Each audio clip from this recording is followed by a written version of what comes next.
Welcome. This is a video that welcomes you to our course, ENG 109, Critical Thinking, and ENG 101, English Composition 1.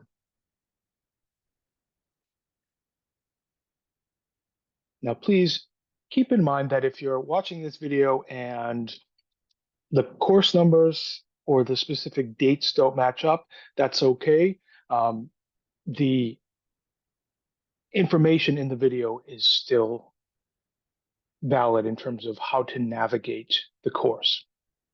And that really is the main purpose of this introductory video, is to give you a sense of how to navigate our course.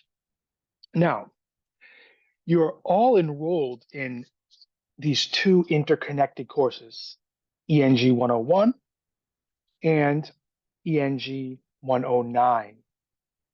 And both of these courses will be delivered through a single Blackboard shell, allowing for seamless integration of materials and assignments.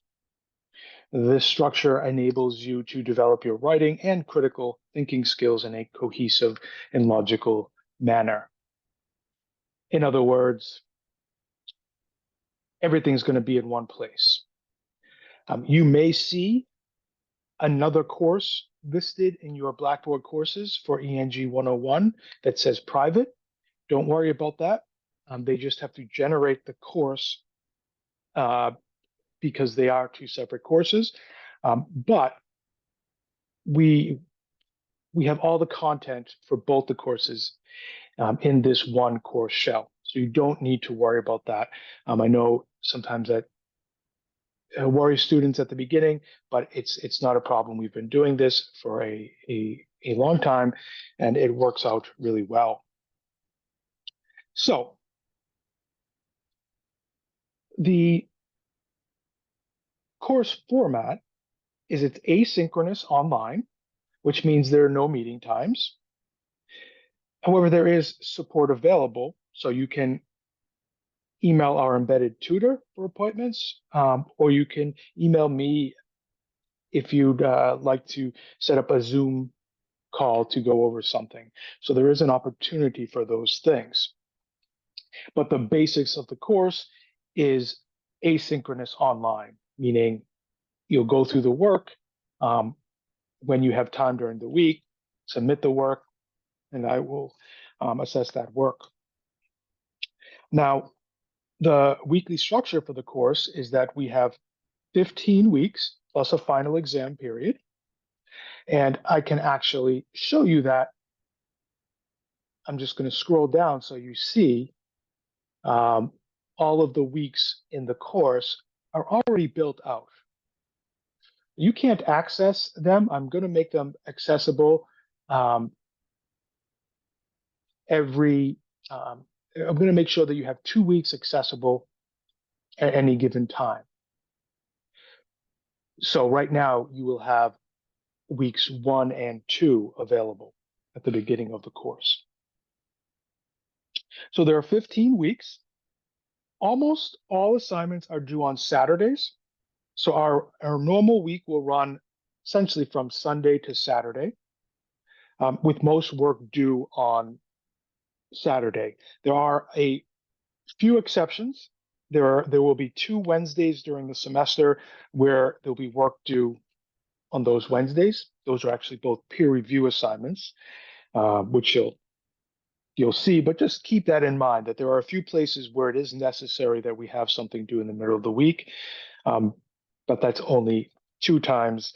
And then there's a final reflection for the course due way in December, and that will be due on Wednesday as well, because that's a short week.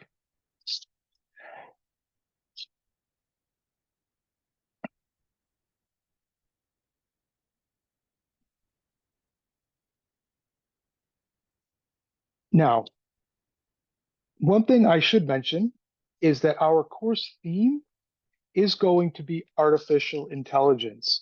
That means we will be reading about and exploring the topic of generative AI.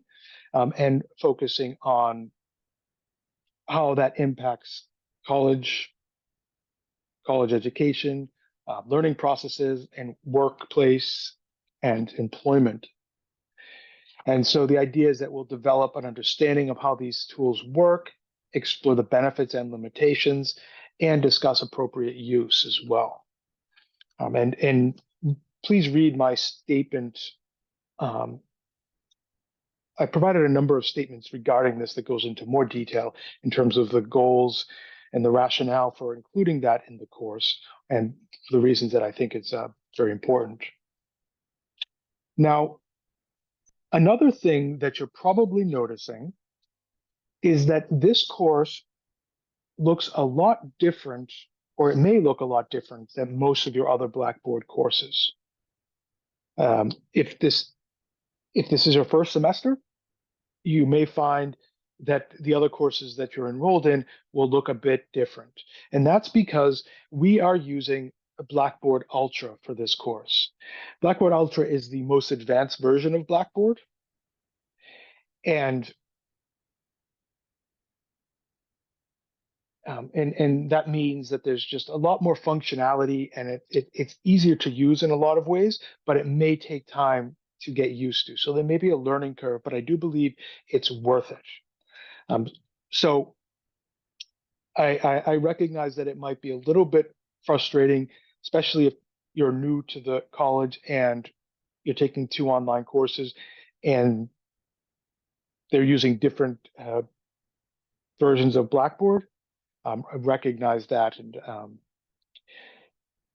having said that, please keep in mind that these things usually when schools switch over to a new drastically different learning management system, they will pilot it with certain instructors first, and that's kind of what we're doing. But keep in mind that this version will be the one that over the next 2 years, all of your courses will end up being using Ultra. So they'll look more like this course than maybe some of your others.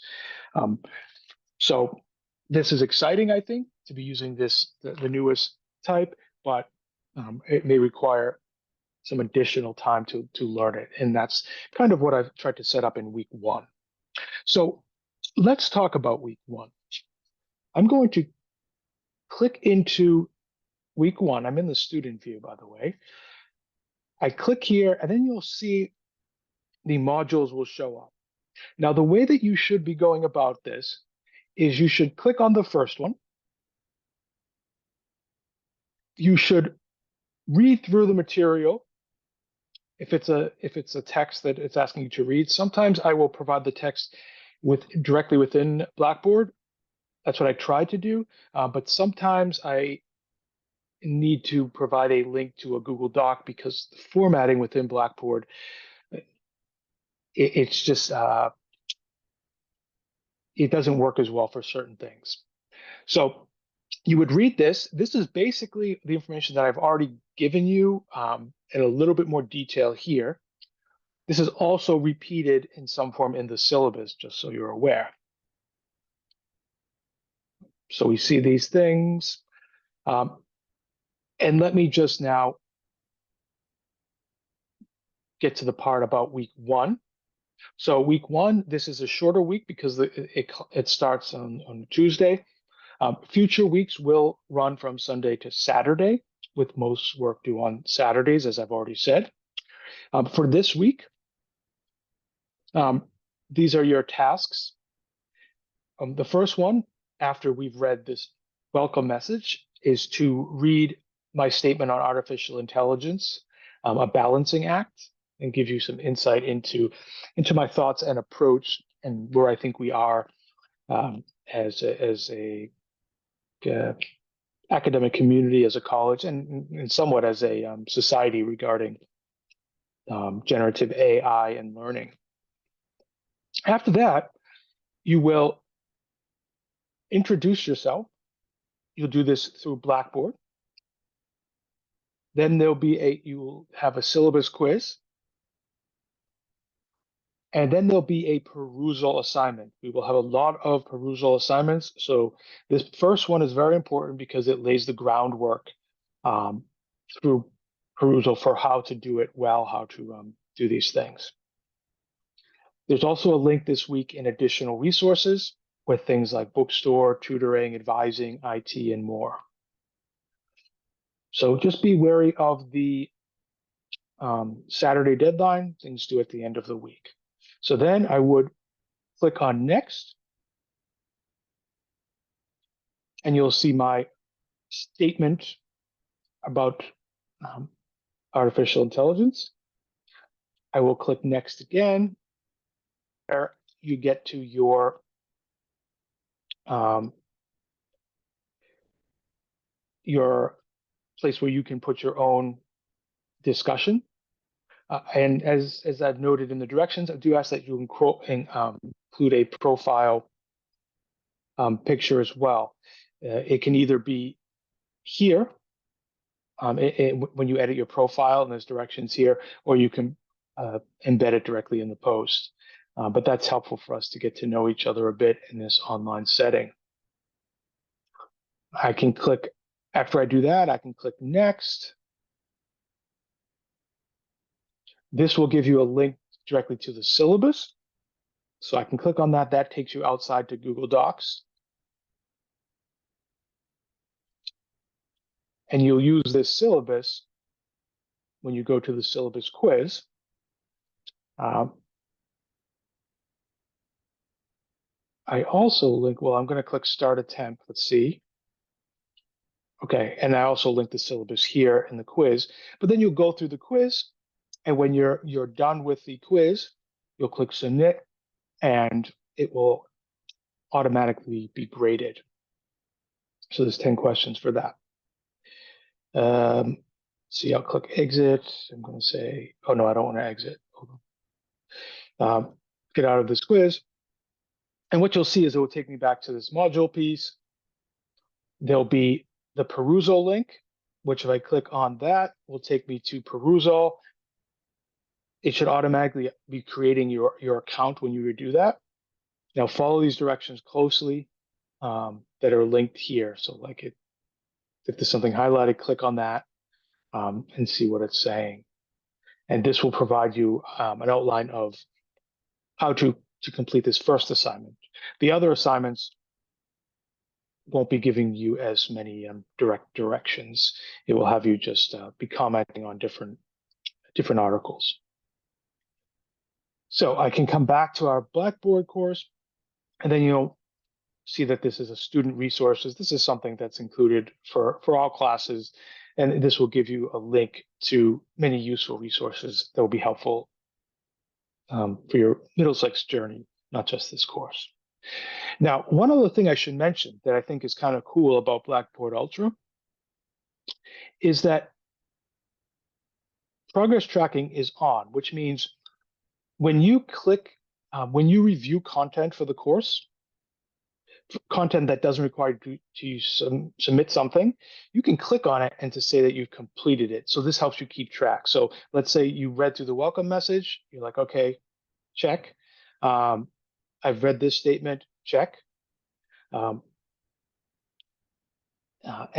you can do it that way. Some people have said that a colleague of mine was taking a course and she said that she didn't check them off until like she really felt like she knew the material. And so you can do that. These type of checks are for your own use, right? So they don't really, there's nothing on my end. I mean, I can see them, but there's nothing on my end that affects the grade. I can see that that you started and you've looked at the material. Whether or not you check off those materials is a different story. But you can't check off. Oh, you can check off that one, but you can't check off this one. Interesting. All right, so that's good to know. So in general, you cannot check off an assignment that you need to submit. So for instance, for any quiz, you can't click that you've submitted it until you actually have. So that's important to note. which is good. So you don't accidentally say you submitted it. It appears, however, that for discussion boards like the introduction, you could actually click that you've submitted it or that you've completed it, even if you haven't. That would be a problem for you because what I'm looking at is what you actually submit for that, not for whether you checked it off. So these checks are more for your own usage. And I think the same is going to be true for Perusal. Yes. So Perusal, technically, you can check it off and say that you completed it, but that doesn't really mean anything to me. What means something to me is that your annotations are actually in Perusal. So this tracking system is good for you to keep track of everything. So when you go through and you actually do complete the introduction post, you check it off, and that will help you to keep track of everything this way. But just keep in mind that just because you checked something off, like a discussion board or Perusal, doesn't necessarily mean that you completed it. So you'll have to just be conscious of that as you're going through the work. But that's useful for you to kind of keep track. So I think that's it in terms of navigating things. What you'll see here is, so week 1, you use this little thing to see what's due there. The due dates are posted in there. Week 2 is available too if you wanted to take a look ahead. Week 3 is not available yet. It looks like you can't see the content yet. That will be available 2 weeks before that week starts. So every week will become available 2 weeks before. So you can look ahead a bit and plan ahead for future weeks, but also I don't want you to be overwhelmed by looking too far ahead. And the necessary pieces for each week are built right in. So you can just progress through these things, hopefully in a nice, seamless way. And you can keep track of these things. For instance, if you're keeping track using progress tracking as you're doing this, you could say, oh, I only did 3 of 7. Let's say on Monday you did that, and then you don't have the time again till Wednesday to go back and do more work. You know exactly where you should start up again. So I think that will be helpful. So yeah, I think that's it for this overview. I look forward to working with you all this semester.